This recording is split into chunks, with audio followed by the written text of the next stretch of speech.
Greetings, you. What up? Josh Shipp. I don't know what episode number it is. I don't anymore.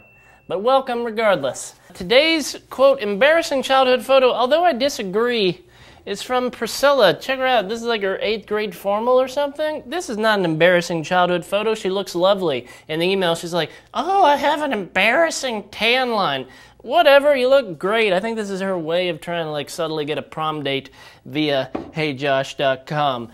You're using me.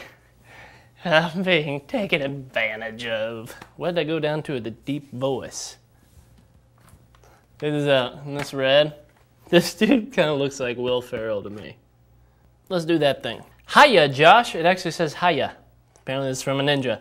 Hiya, Josh. I have a friend who goes to my church. She has bad problems with feeling sorry for herself. She used to have terrible eating disorders. Her peers treat her terribly, and she is the odd one out, or the ugly duckling. When I talk to her, she seems to feel better. I don't know what to do. How can I help my friend? From Jessica. Well, Jessica, my opinion on feeling sorry for yourself is a lot like Googling yourself, right? No one should ever do it, but once you start, it's really tough to stop. It's funny, like if you Google Josh Shipp, not that I have, but if you do, you will find yours truly and a 6'8" African-American professional basketball player. Just so we're all clear, the latter is not me. Although I can dunk. Boom! So Jessica, I'm glad that this girl has a friend like you, and your job is exactly that, to be her friend, to keep her distracted, to take her out, to have fun with her. Anything you can do to distract her, to keep her from feeling sorry for herself. You see, I think often, and I'm like really bad at this, right? Because I'm the advice guy, you know, so if someone comes to me with a problem or whatever, it's like, here's how you fix it, here's what you do. But honestly, I'll be honest, and I'm not that great at this, but the key is often not trying to fix someone's problem, but rather just show them a different path. Give them a better option, right? Because here's the deal. Her options are sit at home and feel sorry for herself, or go out with her friends, have some fun, be distracted and all that. Because let's be honest, man, all of us at some point in our life feel sorry for ourselves. All of us at some point in our life and moments throughout the day feel a little bit insecure.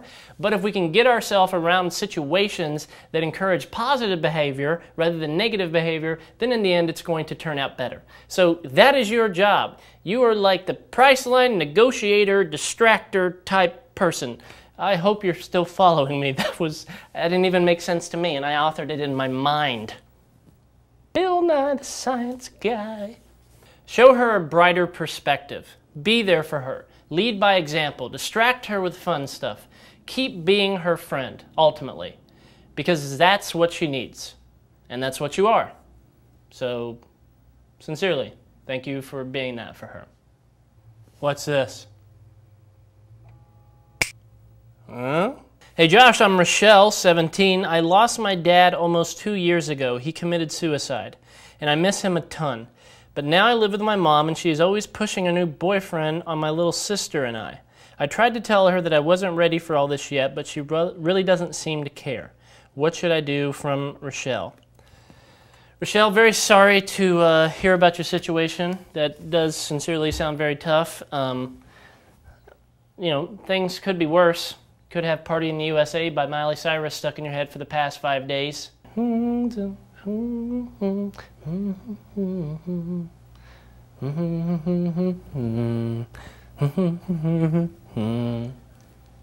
Sorry, that's me. So, Rochelle, sorry to hear about this. I mean, I cannot imagine how tough that must be to lose your dad like that. I can't imagine what that feels like, what you're going through. I'm not even going to try to pretend like I do. You know, man. It's got to be hard. So my advice is that I think your mom and you need to talk, like really need to talk this through. Not like 5-minute conversation in passing, not like, you know, text message sort of conversation, but like you guys need to seriously sit down and have a long, like hour-long conversation over dinner or something about this. And, you know, do this when things are calm, when things are cool, and when you're not stressed out about the boyfriend, or when she's not stressed out because, you know, you're not accepting the new boyfriend or whatever.